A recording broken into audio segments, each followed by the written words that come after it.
नमस्कार दोस्तों, आइए जानते हैं पश्चिम बंगाल के दिन भर की ताजा और बड़ी खबरें। वही आपने अभी तक वीडियो को लाइक और चैनल को सब्सक्राइब नहीं किया तो फटाफट से कर लीजिए। और आप वीडियो को कहां से देख रहे हैं कमेंट में जरूर बताएं।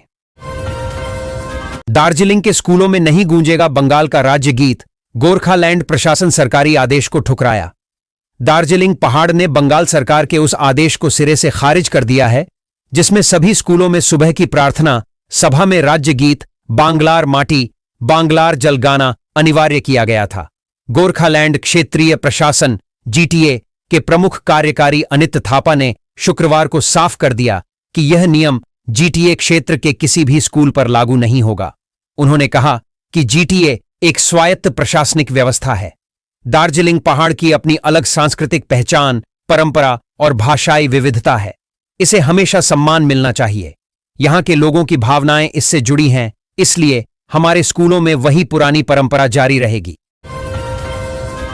सरकार दे रही बेटियों के लिए 10 लाख रुपए 20 रुपए देकर मिलेगा लाभ, आवेदन शुरू। सरकार लगातार बेटियों के भविष्य और सुरक्षा को लेकर कार्यरत है। सरकार ने बेटियों को एक बड़ा अच्छा तोहफा दिया है। सरकार ने घोषणा की है कि पंजीकरण श्रमिकों की बेटियों की शादी के लिए सरकार 1 लाख रुपए तक की सहायता देगी। यह सिर्फ आर्थिक मदद नहीं होगी बल्कि उन मेहनतकश परिवारों के लिए सम्मान और सहारे का एक वादा है जो धूप में ईंट उठाते हैं और बारिश में काम करते हैं। सरकार का कहना है कि अब श्रमिक की बेटी की शादी बोझ नहीं बल्कि खुशी और सम्मान का अवसर बनेगी। सरकार ऐसे श्रमिकों को उनकी बेटी की शादी के लिए 1 लाख रुपए तक की आर्थिक मदद देंगी।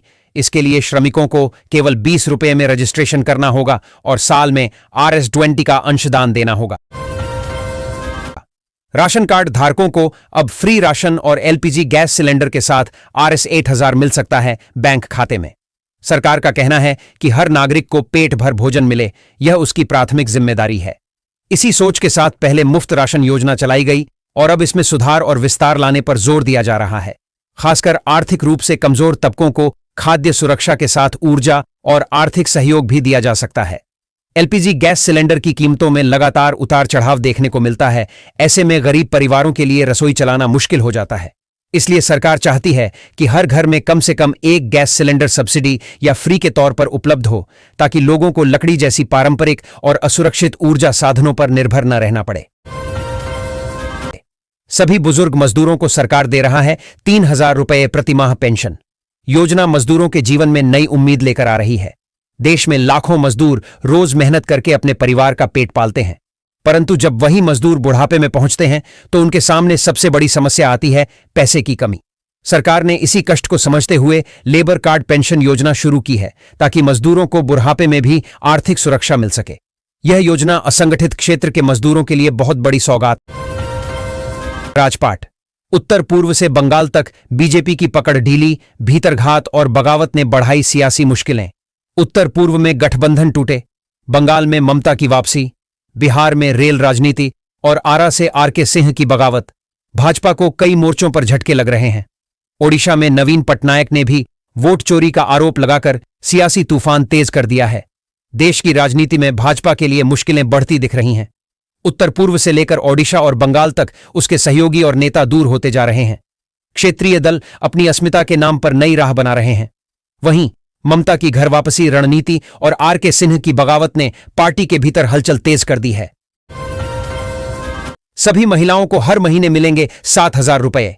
देश की महिलाओं के लिए रोजगार और आत्मनिर्भरता का एक नया रास्ता खुल गया है।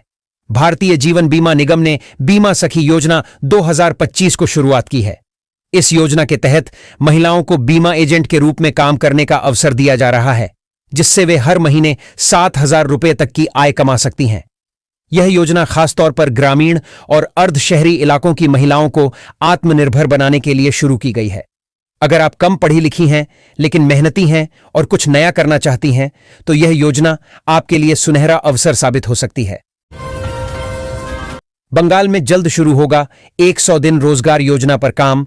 कलकत्ता हाई कोर्ट ने केंद्र को दिया ये निर्देश। कलकत्ता हाई कोर्ट ने केंद्र सरकार को बंगाल में 100 दिन की रोजगार योजना को तुरंत शुरू करने का निर्देश दिया है। साथ ही बकाया राशि पर हलफनामा दाखिल करने को कहा है। पिछले 3 सालों से यह योजना बंगाल में बंद है, जिसको लेकर तृणमूल कांग्रेस मुखर रही है। आरोप है कि केंद्र ने राज्य का फंड रोक रखा है, जबकि भाजपा का कहना है कि योजना में भ्रष्टाचार हुआ है। पश्चिम बंगाल में शिक्षकों की भर्ती का रिजल्ट जारी। जानकारी के मुताबिक एसएससी 11वीं 12वीं के नतीजे आज रात 8 बजे जारी किए गए। इसके बाद दस्तावेज सत्यापन और साक्षात्कार की प्रक्रिया पूरी होगी।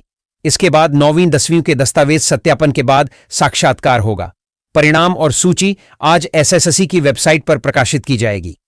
पश्चिम बंगाल विद्यालय सेवा आयोग WBSSSC अपनी आधिकारिक वेबसाइट www.westbengalssc.com https://westbengalssc.com पर WBSSSC SLST परिणाम 2025 जारी करेगा। उम्मीदवार परिणाम जारी होने के बाद WBSSC की आधिकारिक वेबसाइट से परीक्षा परिणाम की PDF डाउनलोड कर सकते हैं। लगातार दूसरी बार घटी कीमतें, घर बनाने वालों को बड़ी राहत। निर्माण कार्य में इस्तेमाल होने वाली प्रमुख सामग्री TMT सरिया, सीमेंट और बालू, सरिया, सीमेंट, बालू के दामों में राहत भरी खबर आई है। लगातार बढ़ती कीमतों से परेशान लोगों के लिए अब खुशखबरी है, क्योंकि आज लगातार दूसरे दिन इन सभी सामग्रियों के दामों में गिरावट दर्ज की गई है। पश्चिम बंगाल में सियासी घमासान। बीजेपी विधायक बोले जब तक SIR नहीं होगा विधानसभा चुनाव। कुल्टी में भाजपा कार्यालय में विधायक अजय पोद्दार ने SIR को लेकर बैठक की। उन्होंने कार्यकर्ताओं से घर घर जाकर वोटर फॉर्म भरने में मदद करने को कहा। उन्होंने कहा कि SIR का काम पूरा होने तक पश्चिम बंगाल में विधानसभा चुनाव नहीं होगा। BLO द्वारा फॉर्म भरने में गलती होने पर शिकायत करने की बात कही गई। बैठक में कई भाजपा कार्यकर्ता और पदाधिकारी उपस्थित थे।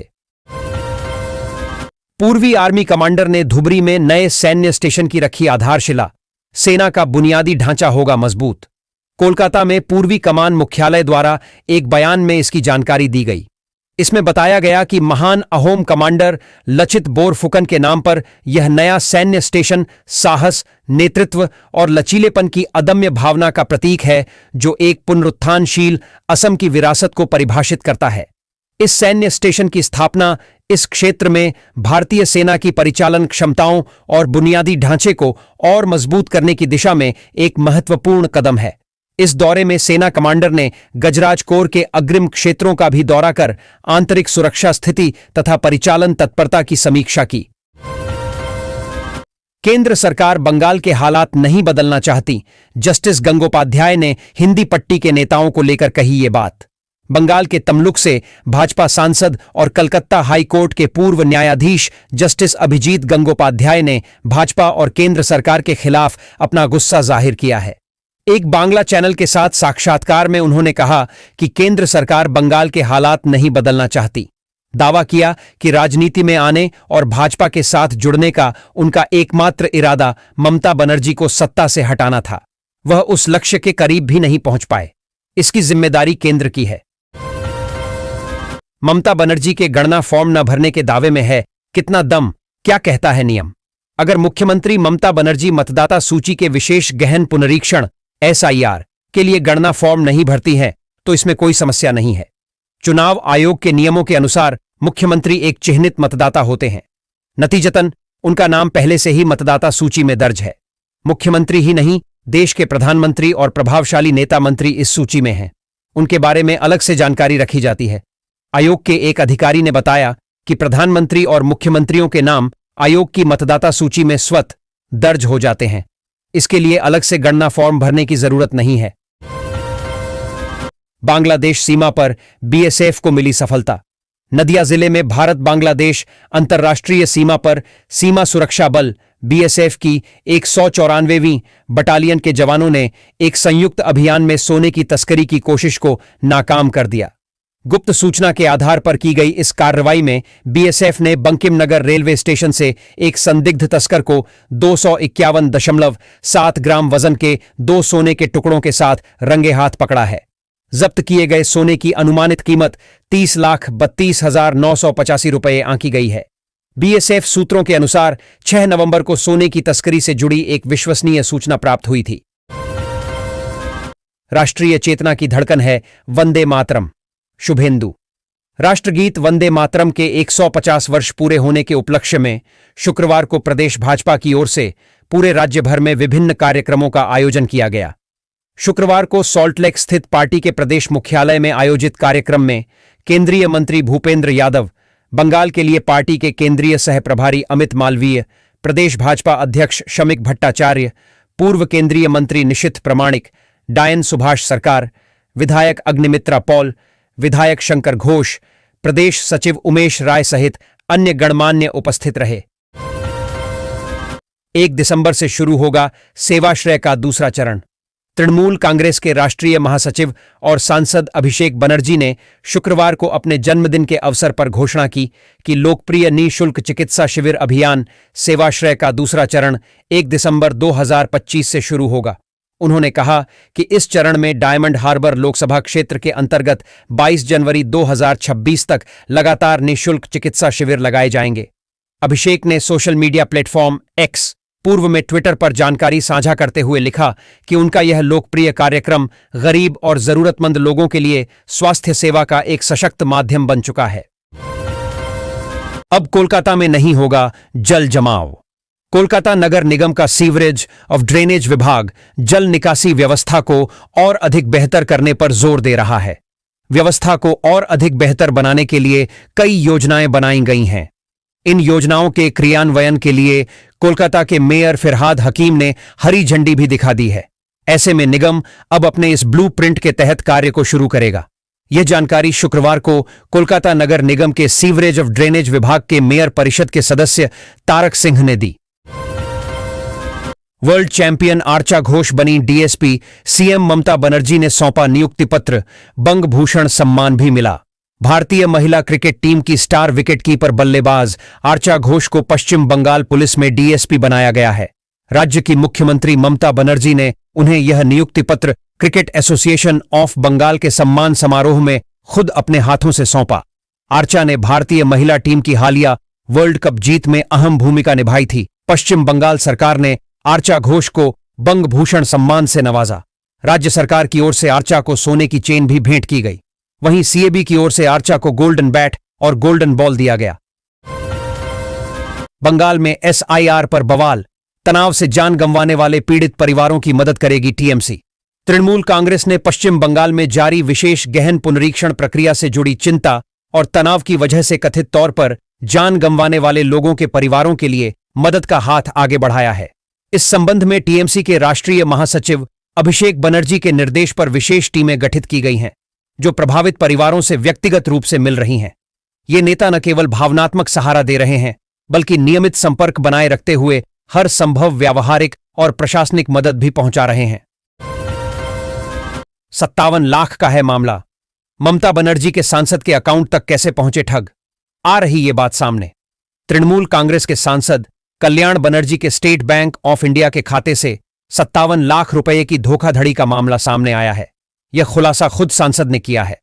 धोखाधड़ी करने वालों ने फर्जी दस्तावेजों का इस्तेमाल कर सांसद के पुराने निष्क्रिय पड़े खाते को फिर से चालू किया और पैसे उड़ा ले गए।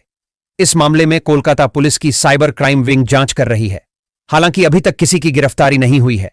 सांसद कल्याण बनर्जी ने बताया कि धोखाधड़ी करने वालों ने उनके खाते को सक्रिय करने के लिए फर्जी दस्तावेजों का सहारा लिया। अभिषेक बनर्जी के जन्मदिन पर 20,000 वर्ग फीट की 3D रंगोली से शुभकामना। यह देश की सबसे बड़ी rangoli golden book of world records में दर्ज कराने की प्रक्रिया शुरू। कोलकाता।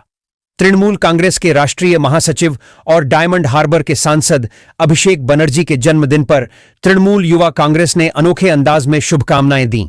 इस मौके पर कार्यकर्ताओं ने 20,000 वर्ग फीट क्षेत्रफल में एक विशाल 3D रंगोली तैयार की, जिसे देखने के लिए बड़ी संख्या में लोग पहुंचे। पार्टी सूत्रों ने बताया कि यह रंगोली देश की अब तक की सबसे बड़ी मानी जा रही है। इसे बनाने में तृणमूल युवा कांग्रेस के सैकड़ों कार्यकर्ताओं और कलाकारों ने दिन रात मेहनत की।